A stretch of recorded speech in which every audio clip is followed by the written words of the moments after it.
시청자 여러분 안녕하십니까? 2월 6일 목요일 인사드립니다. 박민영입니다. 안녕하세요. 이혜은입니다.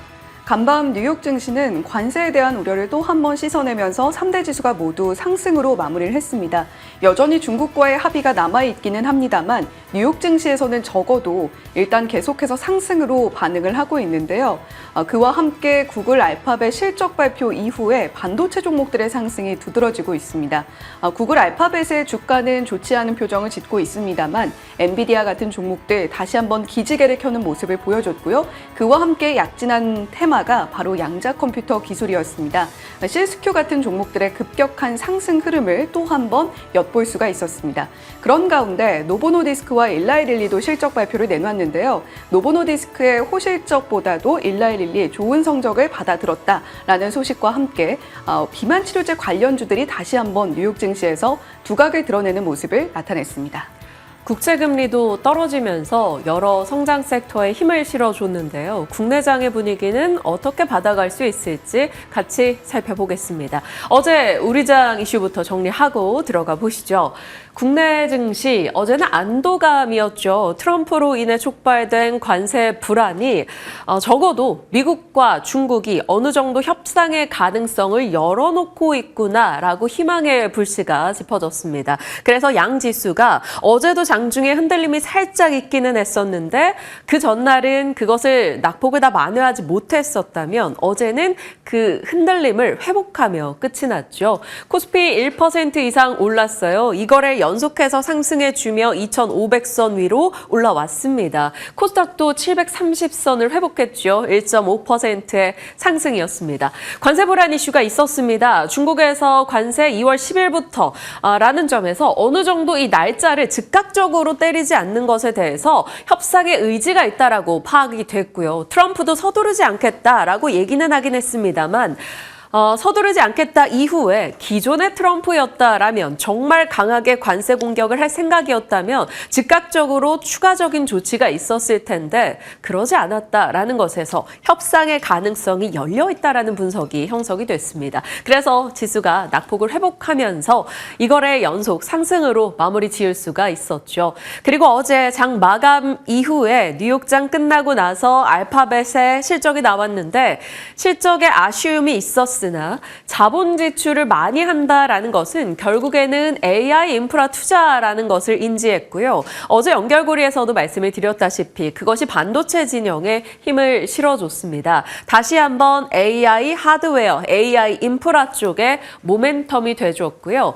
또 알파벳의 실적 내용을 들어가 보면 유튜브 쇼핑에 대한 기대감이 자극되기도 했었어요. 그래서 유튜브 쇼핑 관련한 종목들도 어제 오름세였습니다. 그리고 그 전정거래일의 이슈이긴 합니다만 샘 알트먼의 방한과 팔란티어의 호실적 이것이 계속 AI 소프트웨어에 힘을 실어주기도 했고요. 삼성이 자극하는 것들 여기에도 관심은 집중됐습니다. 그래서 어제장 주요 힘이 있었던 섹터나 테마로 봤을 땐 앞단엔 AI가 서 있었죠. AI로 인해서 촉발된 로봇의 조금은 더 빨라질 대중화 모멘텀 그래서 로봇주들 강세 흐름이 있었고요. AI 소프트웨어 종목들도 솔트룩스 흐름 보면 너무 좋습니다. 그리고 시간 외까지 해서 폴라리스 AI 쪽들도 좋은 분위기가 이어지기도 했죠.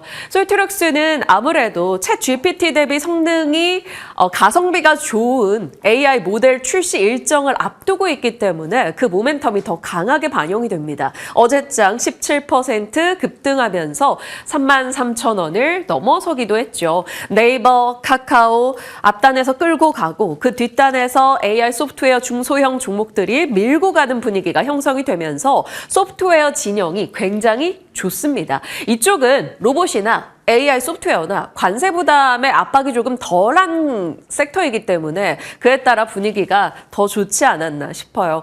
네이버와 카카오도 최근에 살아나고 있죠. 혜연 앵커 브리핑을 통해서도 많이 짚어주시기도 했었는데 이 추세 전환에 또 수급의 유입의 시기에 좀 마주하고 있는 것 같습니다. 소액단에서 지금 딥시크나 혹은 팔란티어나 샘 알트만의 방한 이슈로 AI 소프트웨어가 관심을 받고 있던 상황에서 다른 중소형 종목들이 강할 때 정말 국내 대형 소프트웨어사들은 뭐 하나라는 분위기 형성, 그리고 이들에 대한 관심의 집중, 결국 네이버와 카카오 진영의 분위기도 너무나 달라지고 있습니다. 지속적으로 이쪽은 체크해야 되겠습니다만 분명히 일부분의 종목들은 상승에 대해서 단기 상승 부담을 느끼는 구간이 아닐까 싶기도 하네요. 그리고 어제 34조 규모의 첨단 전략 산업기금 조성 이슈가 있었죠. 그래서 미래 성장 산업에 대한 지원에 대한 기대감이 높아졌고요. 2차 전지 바이오 진영에서 어제 강세를 기록했습니다. 그러니까 어제는 알파벳의 자본 지출 이슈로 반도체도 괜찮았고요. 2차 전지 바이오도 좋았습니다. 그러다 보니까 양 지수가 모두 견고할 수 있었죠. 바이오에서도 거래 대금이 꽤 많이 실리면서 올라가는 종목들이 곳곳에서 눈에 띄었고요. 2차 전지 같은 경우도 피롭틱스, 금양, 첨보 이런 종목들 강했는데 피롭틱스는 유리기판 쪽으로 봐야 되겠죠. 바이오 쪽에서는 삼천당 제약이 아무래도 어제 가장 강하게 치고 나갔습니다. 개별 모멘텀과 IR 이슈 등이 있었고요. 21%의 급등세, 그리고 뷰노 등의 의료 AR 종목들 어제도 말씀드렸습니다만 굉장히 좋은 분위기가 연이어 이어지고 있다는 점, 시장의 관심권역에 이런 종목이 자리하고 있습니다. 자, 어제 시장은 안도감에 두루두루 올라갔다라고 볼 수 있겠고요. 2025년은 로봇일까요? 라는 얘기를 참 많이 말씀을 드렸던 것 같아요. 일전에도 한번 언급드렸었는데 한 증권사에서 1월에 강했던 섹터가 상반기의 승자다 이런 얘기를 했다라는 점을 전달드렸었죠. 작년 같은 경우는 밸류업 쪽이 그랬고요. 그래서 상반기 금융주가 굉장히 분위기 좋았었습니다. 그리고 올해는 로봇으로 1월 달에 분위기가 많이 집중이 됐죠. 조선, 로봇 등등이 있었으나 좀 시세적으로 더 압도적이다라고 본다면 로봇들을 많이 꼽으실 것 같습니다. 로봇은 기존에 우리가 살펴왔던 여러 모멘텀을 계속 받고 있어요. 임금 인플레 그리고 저출산으로 인해 노동자가 노동자가 필요한 상황에서 대체 인력으로 로봇이 필요한 것이고요. 노동자를 보호하기 위해서도 무거운 배터리를 사람이 들기는 어렵지 않겠습니까? 위험하고요. 그래서 그것에 대한 산업 자동화 혹은 로봇의 필요성이 늘어나고 있습니다. AI가 머리라면 로봇은 몸이 돼주고 있고요. 리쇼어링으로 인해서 이런 미중 패권 다툼, 결국에는 미국 내로 제조업을 다 유치하는 과정이 형성되고 그러면 자동화 설비가 올라갈 수밖에 없다라는 겁니다. 정책 지원, 패권 다툼, 그리고 빅테크와 대기업 투자, 로봇 활용처가 증가하고 전쟁에서도 로봇의 쓰임이 돋보이는 그런 상황이죠. 거기에 로봇 가격 하락을 촉발할 요소들도 많아지고 있고요. 무엇보다 우리에게 좀 자극적으로 느껴지는 건 이런 겁니다. 일론 머스크가 옵티머스 5배 성장할 거다라는 얘기를 했죠. 옵티머스는 일론 머스크가 만들어가고 있는 이 휴머노이드 로봇이죠. 젠슨 왕이 코스모스를 통해서 로봇 가격의 대중화를 이끌어낼 것으로 보입니다. 그리고 샘 알트먼의 방한, 한국에 와서 로봇에 대한 이야기를 하고 싶어서 왔다라고 이야기를 했죠.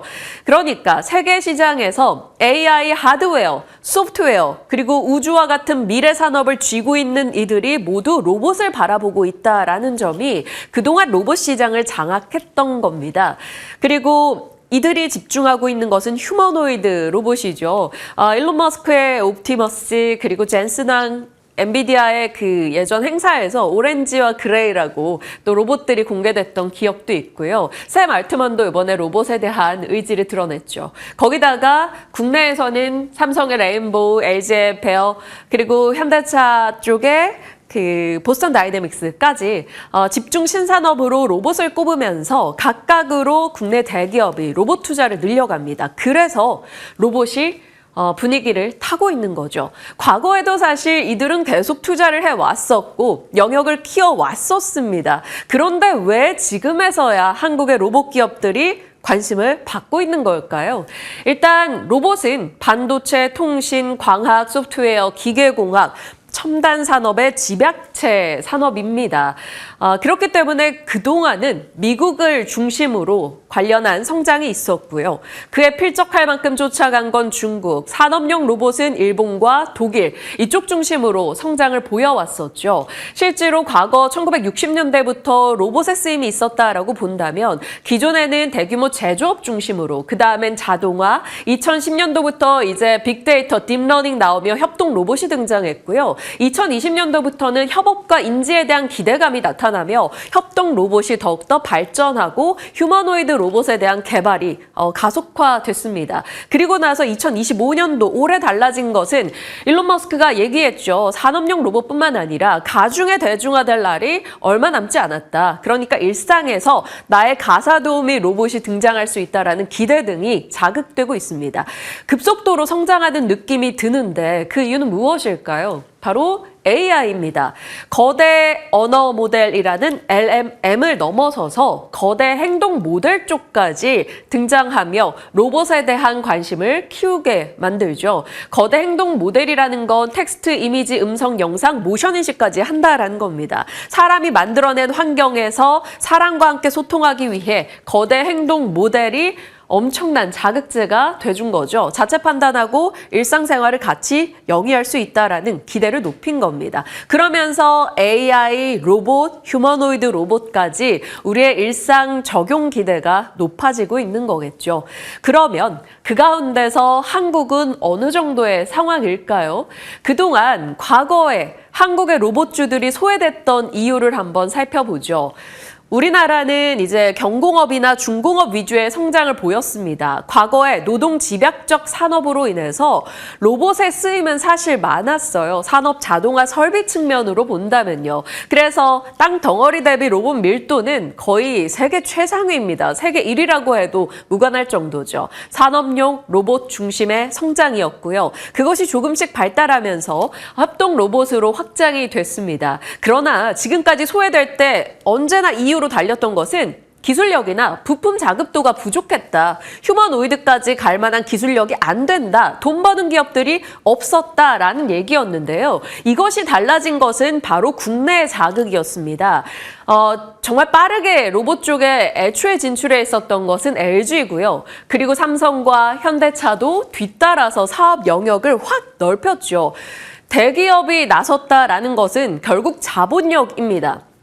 자본을 투입해서 기술력을 향상시키고 기술력을 올리기 위해서 로봇 기업의 전문성을 확보한다. 그러니까 레인보우 로보틱스를 인수하고 베어 로보틱스를 인수하려 하고 혹은 보스턴 다이내믹스를 갖고 가는 이것이 바로 이 콜라보 현상으로 볼 수 있겠죠. 대기업의 자본력과 로봇사들의 기술력이 만나서 성장을 한다라는 겁니다. 삼성은 레인보우 로보틱스, 그리고 LG전자는 엔젤로보, 로보티즈, 로보타 혹은 베어 로보틱스, 그리고 SK 측에서도 유일로보, LS일렉트릭은 티라유텍, 현대차 그룹은 보스턴 다이내믹스. 그럼 현대차 그룹과 같이 연결되는 건 보스턴 다이내믹스의 소프트웨어 쪽을 맡고 있는 클로봇 이런 쪽으로 로봇 내에서도 이렇게 연결고리들을 잘 찾아가시면 관심을 받는 쪽이 지금은 어디구나라는 걸 알 수 있습니다. 자, 대기업의 참전으로 인해서 시장의 분위기가 바뀌었다라는 것이고요. 어제도 로봇 쪽이 자극이 된 것은 바로 삼성이었습니다. 2월 5일부터 해서 이제 휴머노이드 개발 TF 조직의 움직임이 좀 적극화되고 있다라는 뉴스가 나오면서 어제 레인보우 로보틱스도 9% 급등세가 나타났습니다. 이렇게 대장이 뚫고 가지고 있다라는 것에서 시장은 다른 아랫단의 종목으로 순환이 도는 건데요. 두산 로보틱스도 한번 볼까요? 강세 흐름을 기록하면서 강한 상승세를 보여줬다가 어제는 상승폭을 좀 줄이며 마무리가 됐죠. 그리고 또 하나 살펴볼 수 있는 건 한국 무브넥스, 클로봇 등의 종목이 되겠습니다. 한국 무브넥스나 클로봇 같은 경우는 보스턴 다이내믹스 쪽 이슈가 있죠. 14% 상승이었고요. 클로봇은 소프트웨어 쪽에서 어제 상한가로 거래 마치기도 했습니다. 자, 이렇게 분위기가 잘 타고 있는 로봇인데요. 로봇의 최종본을 다시 한번 업데이트했습니다. 협동 로봇이 처음에 치고 나갔다가요. 그 다음에는 액추에이터, 로보티즈나 KNR, 하이젠 RNM, 삼현 등의 종목이었죠. 그리고 나서 의료용 로봇, 고영으로 인해서 큐렉소까지 같이 갔고요. 김경준 부장의 PNS 미케닉스 종목도 요즘 분위기는 나쁘지 않습니다. 그리고 소프트웨어 쪽으로 넘어가게 되면서 클로봇과 시메스의 강세까지 한마디로 이 안에서 계속된 순환이 돌고 있다라는 겁니다. 로봇의 분위기가 그래서 12월 중순부터 해서 너무나 좋았죠. 우리는 이렇게 강하게 올라올 때 어디쯤이야? 이런 질문을 하게 됩니다. 반도체 어디쯤까지 왔을까? 혹은 로봇이 어디쯤까지 왔을까? 이런 얘기, 전력도 그렇고요. 많이 오르는 종목군들에 대해서는 한 번쯤 지금의 위치에 대한 고민이 필요하겠죠. 기억하실지 모르겠습니다. 2020년에서 21년도에 네이버 카카오의 질주, 2023년도에 2차 전지의 엄청난 강세, 그리고 작년에는 AI 하드웨어 진영의 상승세, 엔비디아를 중심으로 이뤄졌죠. 그리고 올해는 조선, 전력, 로봇 등이 질주를 보여주고 있습니다. 이들이 각각 올라갈 때는 압도적인 스토리가 있었고요. 성장의 초입이라는 이야기들이 많았고요. 그리고 나서 단기 상승 부담을 마주하게 됐습니다. 이 단기 상승 부담을 몇 번 마주하다가 무언가 기존에 끌었었던 미래의 성장 모멘텀이 약간 약화될 때쯤 다시 내려가는 시기가 있죠. 그러니까 로봇 산업이 끝난다라는 것이 아니라 단기 상승 부담을 마주하고 있다라는 점에서 지금의 로봇이 어디쯤일까에 대한 고민은 조금 필요해 보입니다. 왜냐하면 아무리 잘 나가도 언제든 쉬어가는 타이밍은 존재하기 마련이죠. 그래서 지금 로봇 섹터에 대해서 어떻게 보십니까? 라고 질문을 던질 때 신규 매수보다는 보유자 영역이다라는 답변이 훨씬 더 많이 나오는 이유가 아닐까 싶습니다. 언제든지 차익 실현 욕구가 자극될 수 있는 상황이죠. 그래서 많은 분들이 조금 편하게 답변 주실 수 있는 것은 조정 시 매수라는 건데 이런 얘기가 나올 때는 분명 오른 것에 대한 단기적 상승에 대한 부담을 모두가 공감하고 있다라는 게 되지 않을까 싶습니다. 로봇을 왜 고민하게 됐냐면요. 긍정적인 시각도 많았고 시세도 너무나 좋았는데 협동 로봇에서 액추에이터로, 의료용 로봇에서 협동 로봇으로, 그리고 소프트웨어로 계속 로봇 쪽에서 순환이 돌면서 빠진 종목 없이 올라가고 있을 때 문득 생각이 났습니다. 2차 전지 종목군들이 갈 때도 그랬지.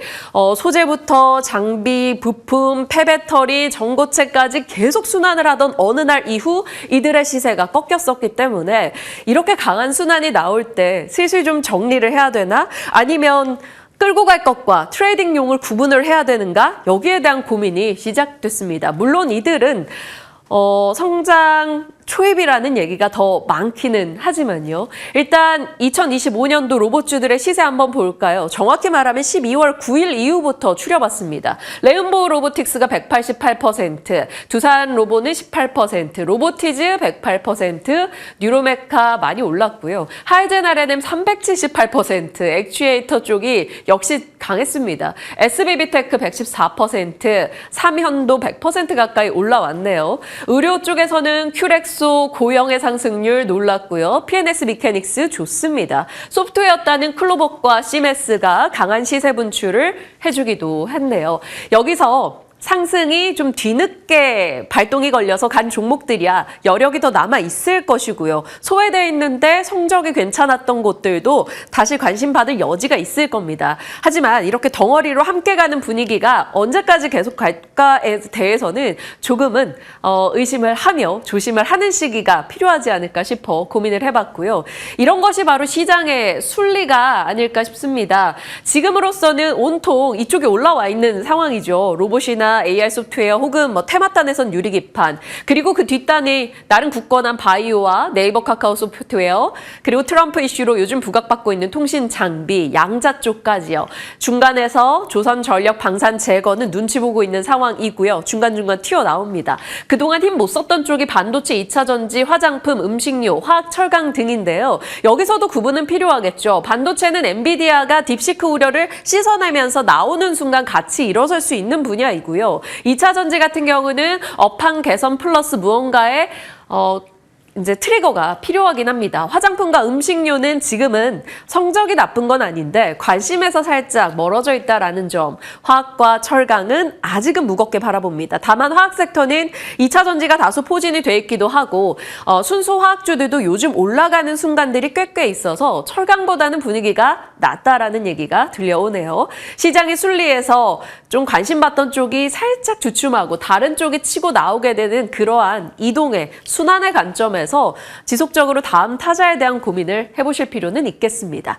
자, 그러면 정말 만약에 시장이 새로운 것을 찾는다면 후보는 어떻게 될까요? 빅테크에 큰 이슈가 없다라는 것과 뭐 로봇 등에서 자금이 살짝 나온다라는 것을 고려해 보면 이제 또 AI 소프트웨어 집중됐던 것이 하드웨어 쪽으로 이동할 수도 있지 않을까 이런 생각도 해봅니다. 대형 섹터에서는 이슈 측면에선 삼성의 키워드, 사법 리스크를 털어냈고 딥시크로 인해서 가성비 칩에 대한 얘기가 나오면서 또 HBM 전반에 대한 중요도가 올라가고 있습니다. 그러면 HBM 내에서 성능이 약간 떨어지는 제품들도 더 많이 쓰이겠구나 이런 기대감이 나오고 있죠. 삼성이 추구하는 여러 산업에 대한 대형 섹터 후보를 넣어보고요. 추세 측면에서는 AI 소프트웨어 내에서 조금 뒤늦게 움직인 네이버 카카오, 소외단에서는 2차 전지 단발적으로라도 시세가 있을지, 통신과 순수 화학주의 움직임도 보겠습니다. 서브단에서는 요즘 밸류업 이슈가 좀 주춤하잖아요. 언제든 튀어나올 여지는 있다라는 점과 푸드 화장품 쪽 서 있습니다. 푸드는 삼양식품의 실적이 계기가 될지 아니면 오로지 삼양식품만 여전히 가게 될지 지켜봐야 되고요. 테마단에서는 뭐가 나올지 모르죠. 그냥 여러 가지를 적어봤습니다. 재건, 유리기판, 첨생법. 일단 어제 시간 외에서는 재건이 강하기도 했고요. 유리기판은 크게 압도적으로 변동을 보이진 않고 나름 좀 꾸준해서 보셔야겠습니다.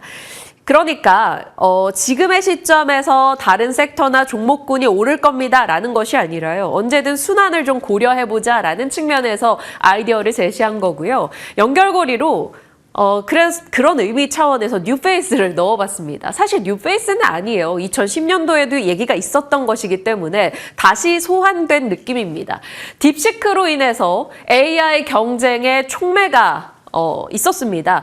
가성비 AI로 쏠리는 것이 아니라 이제 고성능 AI와 가성비 AI가 함께 가면 결국에는 AI 경쟁이 치열해지고 관련한 인프라가 더 필요할 거야. 이런 논리로 좀 가고 있는 분위기죠. 그러면 결국 전력의 필요성은 올라갈 수밖에 없습니다. 전력원을 어디서 가져와야 될까 고민하고 있죠. 원전, 천연가스, 그리고 그 가운데 새롭게 등장하고 다시금 떠오른 게 바로 핵융합입니다. 새로운 게 나왔을 때는 물론 의심되죠. 학계에서는 시기상조다라고 얘기합니다. 하지만 우리는 전고체에서도 초전도체에서도 유리기판에서도 느꼈듯이 의심보다는 일단은 공부부터 하고 봐야 됩니다. 이 핵융합이라는 건 태양이 빛을 내는 원리인데요. 가벼운 원자들이 고온 고압의 환경에서 합쳐지며 발생하는 에너지. 그냥 태양이 빛을 내는 원리를 이용해서 에너지를 낸다라는 건데 이 기술이 성숙할 경우 1g의 원료로 석유 8톤 해당의 에너지를 낼 수 있다라고 합니다. 거기다가 방사성 폐기물이 발생하지 않고 바닷물에서 원료를 가져올 수 있기 때문에 상당히 먹거리 시장으로 다양한 논리가 형성될 수 있겠죠. 거기다가 빅테크가 투자하고 있다라는 관심의 재료도 나름 적절히 갖췄습니다. 마이크로소프트, 아마존, 오픈 AI가 핵융합 스타트업에 투자 금액을 늘렸다라는 소식이 있죠. 미중 패권 다툼에서도 이 핵융합에 대한 관심 중국이 집중 투자하고 있다라는 얘기가 들려옵니다. 다양한 재료거리가 있는 측면에서 마침 트레이딩용으로 핵융합이 등장했다 이렇게 볼 수 있겠고요. 관련주를 뭘 찾아야 될까 참 고민이 됐습니다. 과거에는 일진파워나 모비스 등이 많이 거론이 됐었고요. 서남이나 에로티 베큐um 혹은 다원시스 우리 시장에 가까이 들어와 보면 SFA나 두산 에너빌리티 등이 있는데요. 핵융합 관련한 종목들 일단 단기는 단기일 뿐이겠으나 단기적 재료로서 체크를 해두시길 바랍니다.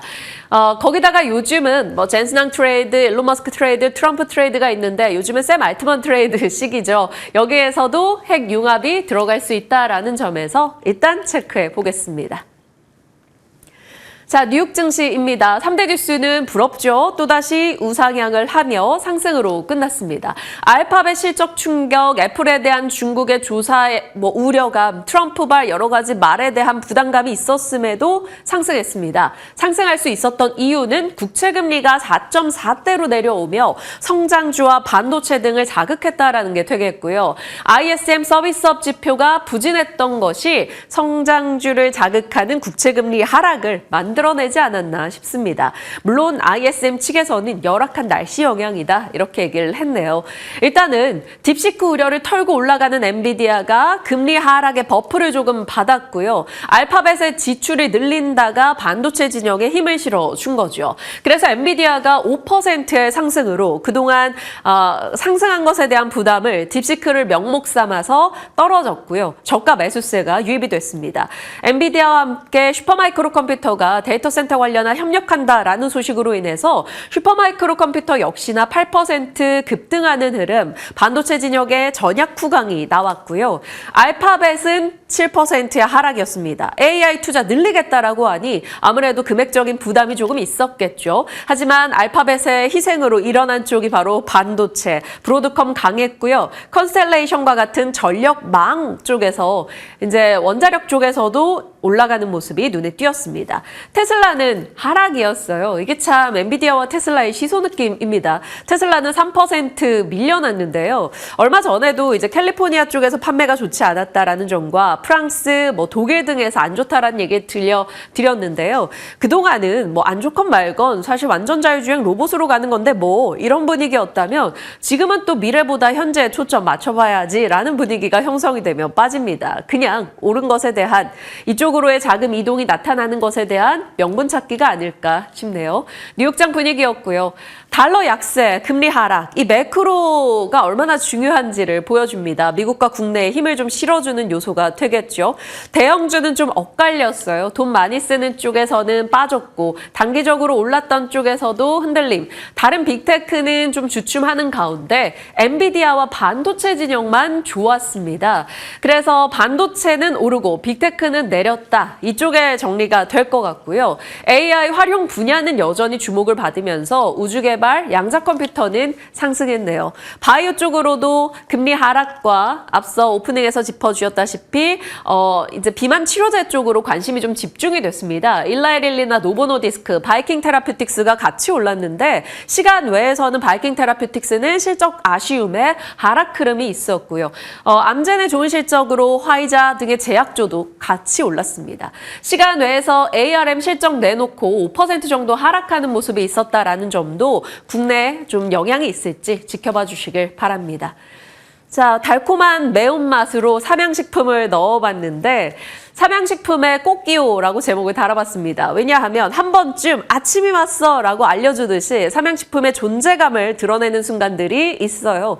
미국으로 수출이 잘 됐는데 그러면서 좋은 실적을 내놨대 라는 소식에 작년 상반기에 상승의 모멘텀을 한번 만들어냈고요. 조금 쉬어가다가 하반기에 중국의 공장 얘기가 나오면서 또다시 중국으로의 수출도 늘어나고 있대 라는 소식이 들려오며 이렇게 한 번씩 존재감을 강력하게 보여주는 삼양식품이 2024년도 250% 올랐고 올해는 8% 빠져있던 상황에서 어제 시간에 5% 상승을 나타냈습니다. 실적을 보시면 남들과는 다르고 누구보다 빨랐다라는 것을 확인할 수 있습니다.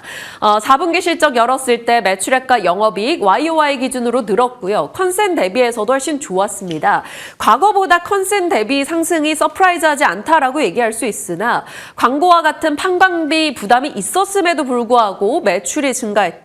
환효과를 더했을 때 해외 매출은 70%나 늘어났다고 해요. 거기다가 이번 실적에는 아직까지 밀양 2공장 캐파 증설 효과가 반영되지 않은 겁니다. 그러면 남아있는 먹거리도 있다라는 게 되겠고요. 환과 불닭에 대한 트렌드 그리고 수출의 콜라보로 좋은 실적을 이어가고 있다라는 점. 코스트코의 100% 입점이 끝났고 월마트의 주요 매대로 자리가 바뀌고 있다라는 소식. 경쟁사 도요수산이나 니신식품보다 훨씬 더 좋은 성장률을 유지하고 있다라는 측면에서 조금은 압도적인 삼양식품이라는 이미지를 이번 실적으로 각인하지 않았나 싶습니다. 오늘 아침 하나증권은 목표가 90만 원, 보고 나서 한국투자 열어보니 92만 원, 유진투자 열어보니 원이 더 올립니다. 93만 원. 목표가가 계속 올라가고 있는데요.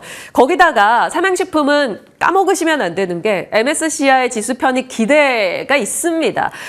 물론 이번에 편입 안 될 수도 있겠죠. 최근 주가 대비 한 15% 이상은 더 올라줘야 되는 상황이기 때문에요. 다만 그렇지 않다고 하더라도 5월로 이제 편입 기대를 같이 이어냈을 경우 언제든 또 자극받을 수 있다는 점에서 체크해 보시죠. 자, 박인카의 연결고리 오늘은 소프트웨어 진영보다 하드웨어가 관심을 받게 될지 궁금합니다. 뭐 아닐 수도 있겠죠. 반도체 쪽이 딥시크를 극복한 엔비디아와 슈마컴의 상승이 돋보였고요. 다만 ARM 쪽은 시간의 하락 조금 아쉬웠습니다. 바이오는 금리 하락, 미국 내 바이오에서 비만이 강세였고요. 2차 전지는 어제 반등했는데 미국에서는 하락했고요. 금리 하락 이제 수혜이긴 하나 트럼프의 압박을 받고 있기도 하죠. 의료 AI 쪽은 계속 좀 개별적으로 말씀을 드리는데요. 템퍼스 AI가 시세 분출을 또다시 해줬다라는 측면에서 미국 내에서 의료 AI가 계속 좋으니 국내장도 일단은 체크하겠습니다. 뷰노, 딥노이드, 셀바스 헬스케어 혹은 셀바스 AI, 코어라인 소프트, 3빌리언 등의 종목들이 되겠죠. 그리고 밤사이 미국에서 이제 달러 약세에 기여했던 게 바로 엔화 강세였습니다. 일본에서 추가 금리 인상에 대한 기대감이 높아지고요. 선진국 중에 유일하게 긴축 키워드를 달고 있기 때문인데요. 그러면 엔화가 강할 경우 우리가 좋은 거 일본에서 사업해서 엔을 벌어들이는 쪽이 되겠습니다. 그 아이디어로 봤을 때는 지금 많은 산업들이 있겠지만 엔터나 화장품이 큰 부담 없이 좀 관심을 둘 수 있지 않을까 싶네요. 하이브도 요즘 일본 인기가 좀 많다라고 하니까요. 체크해 주시고요. 핵 융합 재건 앞서 테마단에서 나름의 뉴페이스라 넣어봤고요. 재건은 어제 시간 외에서 젤렌스키가 푸틴과 직접 대화를 시사했다라는 측면에 일부 종목들이 강하기도 했습니다. 오늘의 일정은 이렇게 되겠으니까요. 실적 나오는 기업들 체크해 주시길 바랍니다. 시장의 흐름들 짚어봤고요. 섹터 뉴스 들어갈게요. 오늘 어느 쪽 보십니까? 네, 오늘은 2차 전지 쪽을 다시 한번 좀 짚어보려고 합니다. 간밤에 나왔던 뉴스들까지 포함해서 2차 전지에 대한 투자 의견을 어떻게 가져가야 될까 고민이 많은 시점인데요. 함께 보시죠. 자, 어제는 에코프로 그룹의 실적도 발표가 됐고 2차 전지 종목들 최근 시장의 흐름이 그렇게 나쁘지 않고 주목받고 있는 테마는 연일 상승 흐름을 그려주고 있는데 반면에 2차 전지 종목들은 52주 신저가를 경신하고 있는 종목들이 속출하고 있습니다. 어제도 마찬가지였죠. 지난 1년간의 추이를 그래프로 가져온 것인데 삼성 SDI, 포스코 퓨처엠, 코스모 신소재 모두 52주 신저가를 경신하는 흐름을 나타내고 있습니다. 그뿐만이 아니라 포스코 홀딩스와 LG화학도 2차 전지주 섹터 안에서 연일 신저가를 경신하고 있는 종목들 중에 하나이기도 하죠. 트럼프 대통령 시진핑과 통화 서두르지 않겠다라는 코멘트가 어제 나오면서 또 한 번 분위기가 반전되는 흐름을 나타냈습니다. 앞서서 민영 앵커가 전해주었듯이 우리나라 이 국가적인 차원에서 이제 한국판 IRA를 만들겠다라는 이야기가 나왔던 어제였는데요. 전날이었죠. 전 거래일이었는데 그럼에도 불구하고 이 관세 이슈가 여전히 2차 전지의 발목을 크게 부여잡고 있는 듯한 분위기입니다. 일단 폴리티코에서 이런 코멘트 내놨어요. 가까운 미래에 합의 도달 못할 수 있다는 시그널이 던져졌다. 따라서 이 관세 이슈, 특히 미국과 중국을 둘러싼 관세 이슈의 경우에는 좀 지지부진한 흐름이 이어질 수 있다는 점 감안하시면서 2차 전지 섹터를 지켜보셔야 되겠습니다. 자, 그렇다면 우리가 멈춰라고 이야기를 한다면 2차 전지주가 하락을 멈춰주면 좋겠는데 그건 우리 마음대로 안 되니까요. 안 그래도 힘든 이러한 상황을 어떻게 타개할 수 있을까를 고민해야 되는 시점일 것 같습니다. 특히 K양극재는 2차 전지 섹터 안에서도 굉장히 고전하고 있는 흐름을 나타내고 있는데 전기차 캐즘뿐만이 아니라 판매 가격이 연이어서 하락하고 있고 언제 이렇게 구체적으로 회복 시점이 드러날 것인가에 대해서도 불투명한 상황입니다. 이에 따라서 수요 부진 속에 광물 가격은 내려가고 제품 판가까지 떨어지면서 공장에 돌리는 것이 이득인가 이러한 부분들까지 고심을 하고 있는 양극재 기업들이죠. 대표적으로 포스코 퓨처엠이 그러할 텐데 2024년 영업이익이 7억 원으로 집계가 됐습니다. YOY 기준으로 98% 하락이고요. 매출은 22.3%. 포스코 퓨처엠의 이러한 하락 흐름이 놀라운데 포스코 퓨처엠뿐만이 아니라 다른 기업들까지 들여다보면 상황은 더 좋지 않습니다. 특히 배터리 소재단에서의 이 이 감소가 눈에 띄었는데요. 양극재 매출은 30.4%, 음극재 매출도 역시 30.4% 전년 동기 대비 하락하는 흐름을 나타냈습니다. LG화학도 마찬가지였는데요. 첨단 소재 사업 부분이 2024년 4분기 기준으로 영업이익 480억으로 집계가 됐습니다. 분기 기준으로 68% 하락 흐름을 나타내고 있는데 LG화학도 역시 마찬가지로 이렇게 우하향 곡선을 그리고 있죠. 어제는 3.99% 그래도 상승을 해주긴 했습니다만 LG화학 역시도 어려운 국면에 여전히 머물러 있는 상황이고요. LNF도 4.01% 강세 흐름을 보여주기는 했는데 역시 양극재의 이러한 한파를 피해가지는 못하고 있는 모습입니다. 실적을 구체적으로 들여다보면요. 2024년 영업 손실액만 5천억 원이 넘어가고 있고요. YOY 기준으로 129.5%의 영업이익 하락을 기록하고 있습니다. 매출도 58.9% 꺾였고 그나마 좀 긍정적으로 우리가 생각해 볼 만한 부분이 있다면 4분기의 출하량이 분기 기준으로 11% 그래도 오름세를 나타냈다라는 것인데 3분기를 저점으로 해서 회복세에 진입할 수 있을 것 같다라고 이야기를 내놓은 LNF의 코멘트에서 우리가 2차 전지의 반등을 기대해 볼 수 있을지 한번 들여다보면 좋을 것 같습니다. 자, K 양극재, 한숨, 포스코 퓨처엠, LG화학, LNF 앞서서 본 화면이 한 번 더 들어갔는데 올해는 반전 모멘텀 찾을 수 있을지 한번 들여다보시면 좋겠다라는 말씀 드렸고요. 에코프로 그룹의 실적도 어제 발표가 됐습니다. 에코프로 BM이 2024년 매출 59.9% 꺾였고요. 영업 손실과 순손실 규모도 400억 원가량으로 적자 전환 접어드는 모습을 나타냈습니다.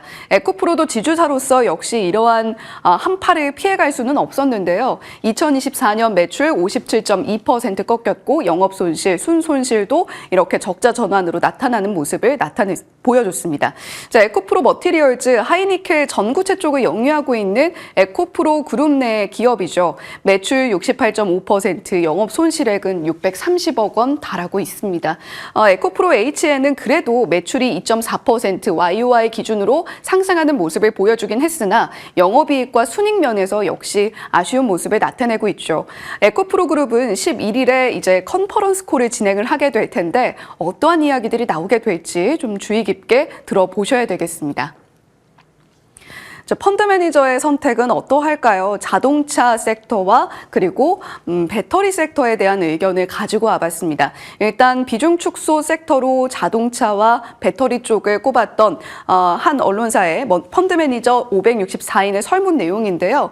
현대차는 비중 축소에 대한 의견을 32인이 이야기를 하고 있고 비중 확대하겠다라고 이야기를 한 펀드 매니저는 29인 정도로 집계가 됐습니다. 어느 정도 비등비등한 수준인데 기아에 있어서는 비중 확대와 축소가 2배가량 차이가 나고 있죠. 다만 LS증권의 이병근 연구원은 관세로 인한 영업 손실이 발생을 하더라도 달러 강세가 어느 정도는 이를 만회해 줄 수 있지 않을까 이러한 의견을 내고 있습니다. 일단 달러 강세는 지속적으로 이어지고 있기 때문에 현대차와 기아에 대한 의견들 참고하시면 좋겠고요. 배터리의 경우도 비중 축소 섹터로 대표적으로 꼽혔던 섹터 중에 하나였습니다. LG 에너지 솔루션은 52대 24, 삼성 SDI 24대 1, 에코프로비엠도 13대 1, LG화학 12대 4, 포스코 홀딩스 11대 2 이렇게 집계가 됐죠. 일단 올 한 해도 상황은 녹록지가 않습니다. 유럽연합에서 이산화탄소 배출 규제를 좀 완화할 가능성이 높아지면서 2차 전지의 캐즘의 확실한 극복까지는 조금 더 시간이 걸릴 것이다라는 이야기가 많이 나오고 있고요. 무엇보다도 AMPC 규제의 불확실성이 더욱더 크게 불거지고 있습니다. 간밤 나온 소식을 들여다보면 우리가 더욱더 이러한 부분들을 좀 우려해야 되는가 이러한 생각이 들기도 하는데요. 1월 21일 투자뉴스 7에서 전해드렸던 내용입니다. 트럼프 시대의 배터리는 어떻게 흘러가게 될 것인가를 주제로 해서 브리핑을 전해드렸었는데 첨단 제조 세액 공제 부분에는 그래도 유지가 되지 않겠느냐 이러한 이야기가 트럼프 당선인이 트럼프 대통령이 당선됐을 때만 해도 흘러나오던 주요한 이슈 중에 하나였습니다.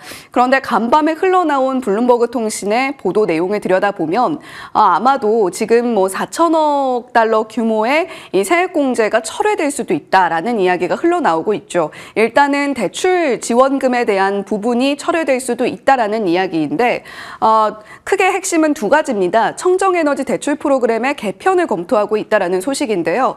에너지부 대출 프로그램의 국장인 존 스니드가 핵발전이라던가 LNG라던가 지금 트럼프 2.0에서 주력으로 추진하고 있는 쪽에 조금 더 집중하겠다라는 이야기를 하고 있습니다. 따라서 기존 대출의 취소 여부를 검토할 텐데 법적으로 이게 타당한가를 지금 또 이야기를 나누고 있다라고 하니까요. 논의 결과가 어떻게 나올지는 지속적으로 주시를 해보셔야 되겠습니다. 거기다가 지금 현재 대출 회수 가능성이 언급되고 있는 기업들도 함께 블룸버그 통신에서 이야기를 했는데요. 리비아는 66억 달러가량의 대출, 그리고 삼성 SDI와 스텔란티스의 합작회사죠. 75억 4천만 달러에 대한 대출 부분이 회수될 가능성 언급되고 있습니다. 그러나 이미 집행된 대출은 회수가 좀 어렵겠다라는 이야기 나오고 있기 때문에 미집행 자금이 장기 보류되면서 아마도 좀 대출이 전반적으로 축소되거나 오랜 기간 동안 이 보조금을 받을 수 없게 될 가능성도 염두에 두면서 2차 전지 섹터, 특히 삼성 SDI까지 지켜보셔야 되겠습니다. 지금 일본 안에서는 혼다와 닛산의 통합이 추진이 되고 있었죠. 이 자동차 섹터 내에서 이 통합이 무산됐다라는 뉴스도 함께 들려왔으니까요. 이 소식까지 함께 체크해서 가져가시면 좋겠습니다. 자, 그리고 헤드라인 돋보기입니다. 이제 인터넷주들의 약진이 다시 한번 도래할 시즌이 돌아온 걸까요? 카카오가 딥시크 이용을 금지한 가운데 네이버의 아버지라고 불리는 이해진 의장이 AI 네이버를 진두지휘할 예정이다라고 하면서 화려한 컴백을 알리고 있습니다.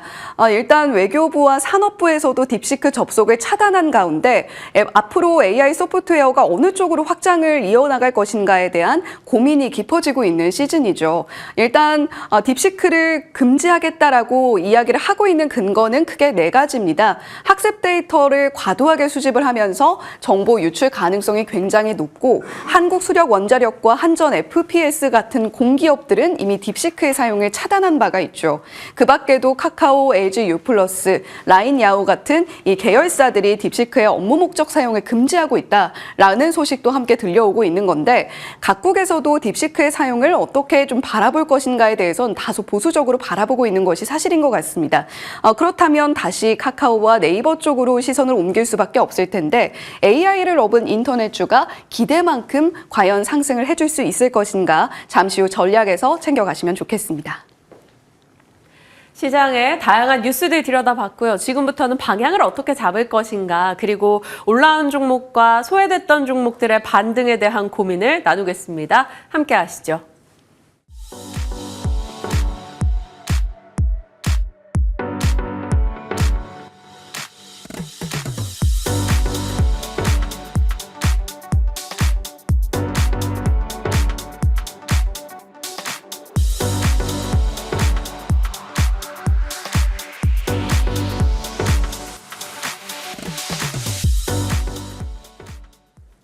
IS앳 김태성 본부장님과 인사합니다. 어서 오세요. 네, 안녕하세요. 안녕하십니까. 그래도 오늘 아침은 막 그렇게 울적하진 않습니다. 미국장도 올라줬고 금리도 내렸고 엔비디아도 반등해줬고요. 국내 좀 나쁘지 않은 분위기를 기대해보는데 어떨까요?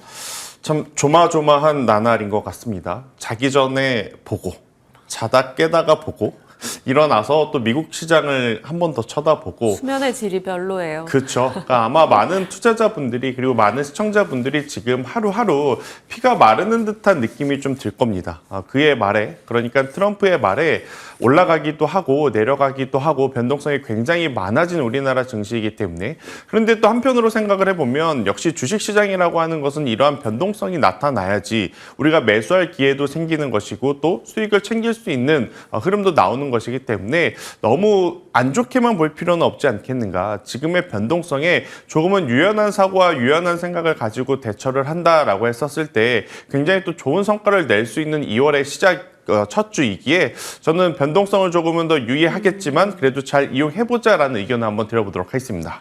변동성을 활용해서 수익을 어떻게 내야 될까? 그 부분에 그럼 초점을 맞추겠습니다. 많이 올라왔어요. 김태성 본부장님도 엄청나게 얘기하셨던 로봇. 상승률들이 어마어마하고 이제 막 숨겨진 아이들도 다 꺼내서 그렇죠. 올라왔습니다. 괜히 이러면 제가 쫄 보일까요? 로봇 아니요. 좋을 거 알고 네. 앞으로도 미래 성장이 열려 있다라는 걸 알아도 막 이제 팔아야 되는 거 아닐까 사람들 이런 생각도 드는 거예요. 물론 뭐 관심을 끈 차가 아니고 수익을 챙기자 정도로. 일단 일정 부분 수익은 조금 챙겨 두셔야 될 것 같아요. 왜냐하면 로봇주에 대한 대장주 누가 뭐라 해도 레인보우죠. 레인보우 로보틱스죠. 근데 화요일 날 아마 많은 분들 한번 느끼셨을 겁니다. 장 초반에 굉장히 강하게 출발을 했다가 장 시작한 지 얼마 안 돼서 윗꼬리가 길게 달리다 보니 레인보우 로보틱스뿐만 아니라 전체적인 로봇주들이 빠르게 하락 전환했었던 모습들을 한번 보셨을 거예요. 지금 일봉으로 보면 레인보우 로보틱스 조정 없이 계속 올라온 것처럼 느끼지만 계속해서 차트를 보고 계속해서 시장을 바라보셨던 사람들은 그 구간에 굉장히 공포스러웠을 것 같다라는 생각이 들거든요. 언제든지 레인보우 로보틱스는 차익 매도 매물이 나타날 가능성이 높은 위치이기 때문에 그가 흔들린다라고 하면 전체적인 로봇주들에 대한 투심 자체도 급격하게 얼어붙을 수 있음을 인지를 한 상태에서 저는 투자를 하셔야 된다라고 좀 보셔야 될 것 같아서 그러면 투자 전략을 어떻게 짜야 되느냐? 레인보우 로보틱스처럼 계속 시세가 난 쪽을 쳐다보신다라고 하면 손절 라인, 그러니까 본인만의 매매 기준이 명확하신 분들은 매매를 해도 괜찮지만 나는 도저히 손절을 하기가 어렵겠다라고 생각을 하시는 분들은 일단 피하시거나 아니면 후속주자라고 보이는 기업들이 굉장히 많아졌거든요. 그러니까 많은 투자자분들이 찾고 있는 거죠. 또 로봇주 어디 없나? 그러다 보니까 어제 또 실적을 동반해서 올라온 기업들 중에 사이맥스와 같은 기업들이 굉장히 또 좋은 모습을 보였고 또 이제 숨은 기업들 중에 하나라고 저는 생각을 하는 게 삼익 THK라고 하는 네. 기업이거든요.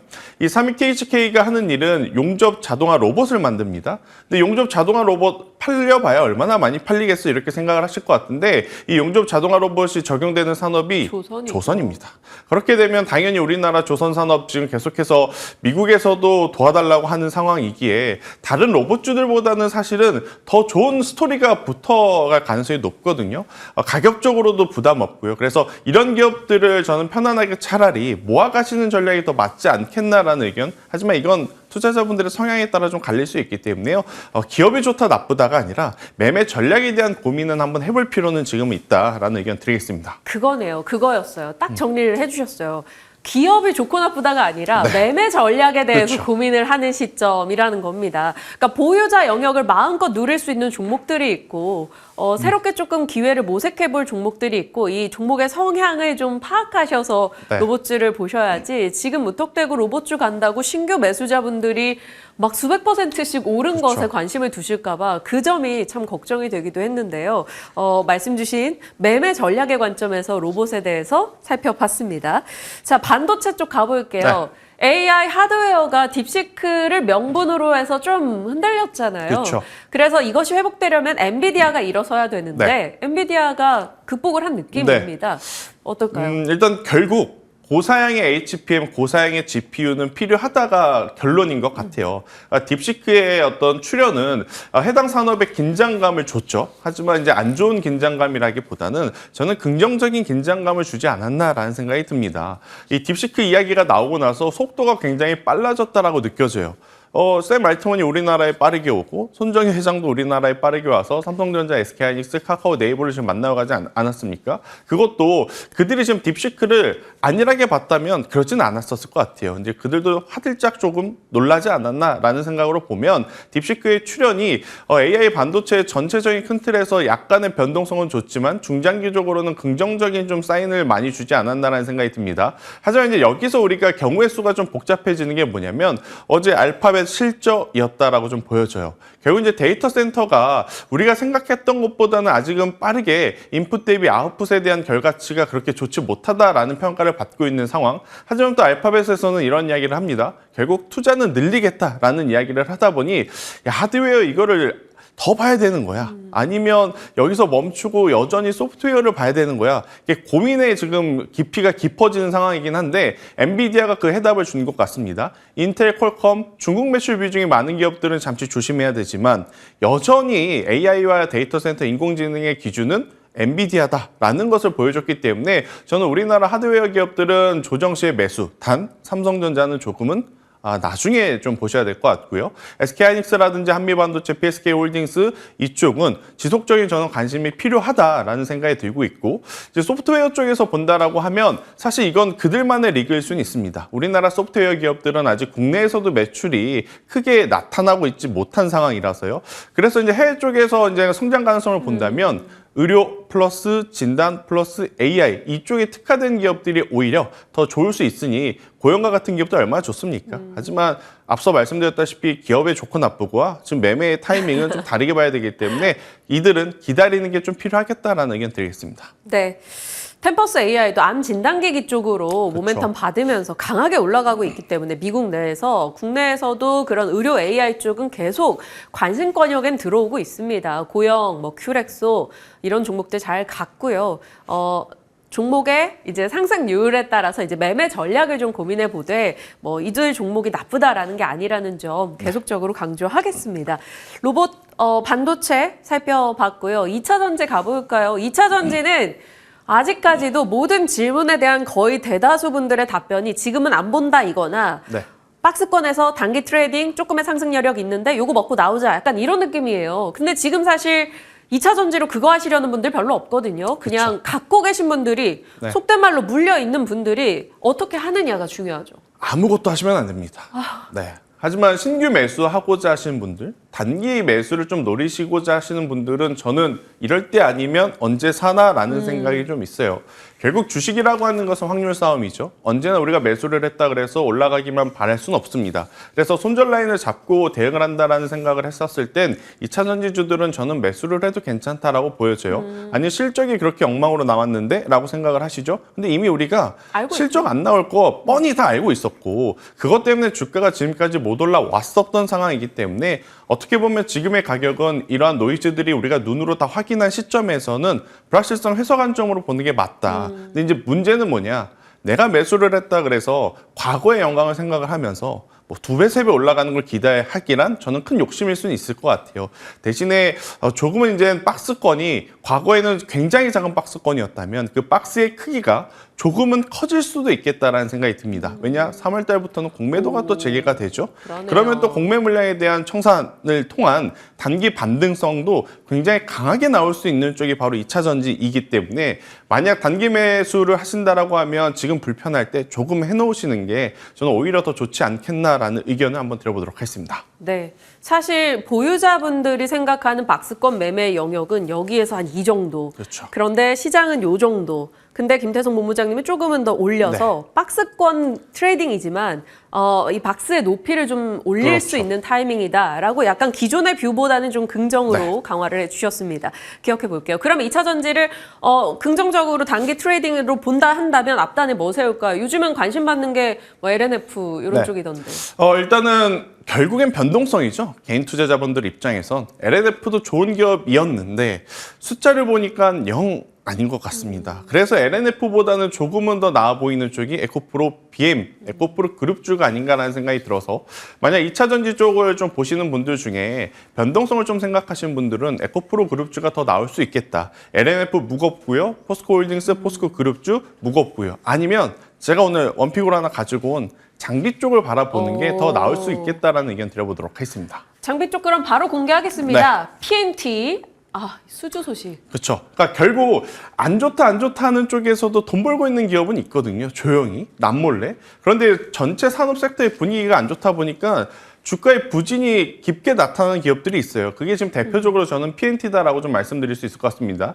롤프레싱 그리고 2차 전지 전극 관련한 공정 장비를 계속해서 지금 수주를 하고 있는 상황이어서 만약 2차 전지주들에 대한 투심이 살아난다면 흑자 전환에 성공을 했거나 이렇게 실적이 여전히 탄탄하게 받쳐주는 기업들의 주가의 반등이 더 강하게 나올 가능성이 높다라는 생각이 들어서요. 저는 PNT를 한번 오늘 여러분들이 적극적으로 좀 체크를 해보셔도 괜찮지 않을까 않겠나라는 의견을 한번 드려보도록 하겠습니다. 저희한테 주신 가격이 55,000원의 목표가 손절라인 35,000원이라는 점 기억해 주시고요.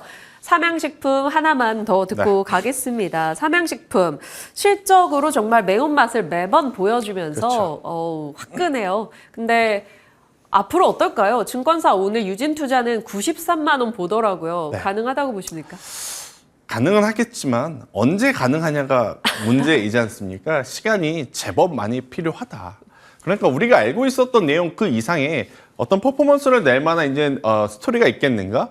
불닭볶음면을 뛰어넘을 베스트 제품이 또 나올 수 있을 것인가? 그걸 현실적으로 고민을 해봤었을 땐 다소 조금 무리가 있을 수는 있겠다라는 생각이 들어요. 그래서 사야만식품 같은 경우에는 뭐 전체적으로 매도할 필요는 없겠지만 그래도 일정 부분은 저는 꼭 챙기면서 가는 것이 맞지 않겠는가라는 의견. 지금 변동성이 나오는 쪽은 AI와 하드웨어, 소프트웨어 이쪽이라서 이쪽에 대한 관심들을 또 높여가는 게 이제는 맞겠다라는 의견을 드려보도록 하겠습니다. 실적에 너무 크게 의미 부여는 하지 않겠다라는 의사 표현으로 듣겠습니다. 하나만 더 AS 할게요. 세아제강인데요. 1월 23일 말씀 주셨던 유망주입니다. 실적 괜찮았던 것 같아요. 네, 없으셨던 분들 지금도 괜찮습니다. 네, 강관 쪽에서는 세아제강, 넥스틸, 휴스틸 이렇게 세 기업이 이제 미국에 공장이 있는 걸로 확인이 되는데 그 중에서 가장 또 규모가 큰 쪽이 세아제강과 세아제강 지주. 그리고 강관 같은 경우에는 트럼프의 드릴 베이비 드릴에 걸맞는 지금 본업을 가지고 있기 때문에 가지고 계신 분들은 꼭 쥐고 계시고 없으셨던 분들도 천천히 한번 계속 보셔도 괜찮다라는 의견 드리겠습니다. 오늘 아침 증권사 신규 리포트가 한 3개 정도 업데이트 됐길래 마침 김태성 본부장님의 종목이어서 이렇게 AS까지 더해보겠습니다. 시장의 흐름과 종목 이야기 나눴습니다. 여기서 인사 나눌게요. 고맙습니다.